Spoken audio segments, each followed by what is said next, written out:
You know, I have no idea. I don't. I don't look so much at the. It's of course it's nice to know. Except when I didn't know about that. But now that you tell me, of course I'm glad that it's that way. I guess we just have to keep working. Wala naman talaga. Whatever is happening,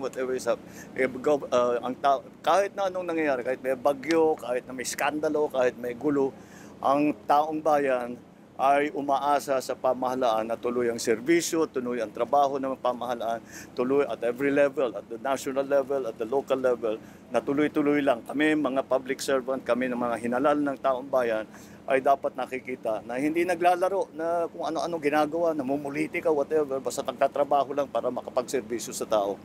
I hope that's what it's coming from, and I think so. All right, maraming salamat.